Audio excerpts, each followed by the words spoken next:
Assalamualaikum warahmatullahi wabarakatuh. Salam sejahtera untuk kita semua. Pada kesempatan kali ini, kami dari kelompok 2 ingin mempresentasikan salah satu prinsip komunikasi, yaitu setiap perilaku mempunyai potensi komunikasi. Pernah nggak sih lagi asik menikmati waktu sendiri dengan berdiam diri di kamar, menonton Netflix, mendengar musik, atau sekedar tidur nyenyak, tapi orang serumah malah mengira yang lain? Apakah ia marah denganku? Mungkin hari ini tidak berjalan baik untuknya. Apakah ia sedang bersedih? Apapun itu, setiap gerak-gerik kami, sekalipun diam, ada saja yang menafsirkannya seakan-akan kita sedang berkomunikasi. Dalam peristiwa ini, kita dapat gambaran bagaimana setiap perilaku mempunyai potensi komunikasi. Prinsip komunikasi. Di dalam komunikasi, kita mengenal adanya prinsip komunikasi. Menurut KBBI, prinsip berarti asas atau kebenaran yang menjadi pokok dasar berpikir, bertindak, dan sebagainya. Prinsip komunikasi merupakan asas atau dasar yang menjadi pedoman dalam melakukan tindakan komunikasi.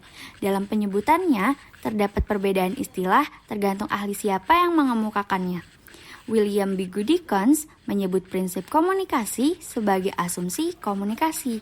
Selain itu, Larry A. Samovar dan Richard E. Porter menamainya dengan sebutan karakteristik komunikasi. Salah satu prinsip komunikasi menurut Profesor Dedi Mulyana adalah setiap perilaku berpotensi komunikasi. Dalam menjalani kehidupan, tentunya kita tidak bisa lepas dari yang namanya komunikasi. We cannot not communicate. Pasti di antara kita juga sudah pernah bukan mendengar ungkapan tersebut. Jika kita kaji lebih dalam, maksud dari ungkapan tersebut bukan berarti setiap tindakan yang kita lakukan akan menimbulkan komunikasi.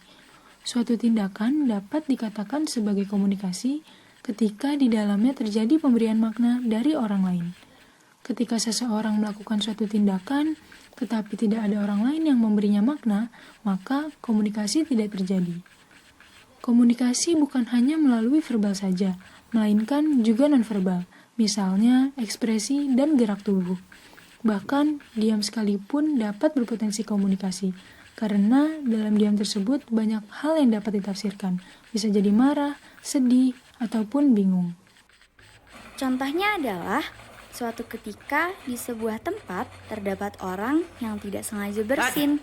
Orang yang ada di sebelahnya pun melihat kejadian tersebut dan berpikir bahwa orang ini sedang sakit. Tanpa ia sadari, kegiatan tersebut telah menimbulkan tafsir dari orang lain sehingga dalam hal ini terjadi komunikasi. Contoh berikutnya adalah suatu ketika seorang wanita sedang berjalan di sebuah pusat perbelanjaan. Ia menginginkan suatu barang, tetapi setelah melihat si penjual dengan wajah juteknya, ia pun memutuskan untuk tidak jadi membeli barang tersebut, karena yang ada di pikirannya si penjual tidak ramah.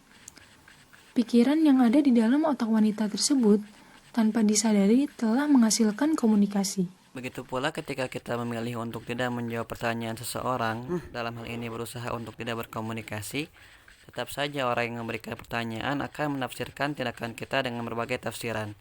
Seperti kita tidak tahu, takut, atau tidak berani untuk menjawab pertanyaan. Jadi, lewat prinsip ini kita bisa mengetahui bahwasannya setiap perilaku kita, mau tidak mau, akan menimbulkan tafsiran dari orang lain. Oleh karena itu, berhati-hatilah dalam bertindak agar tidak berefek negatif di kemudian hari.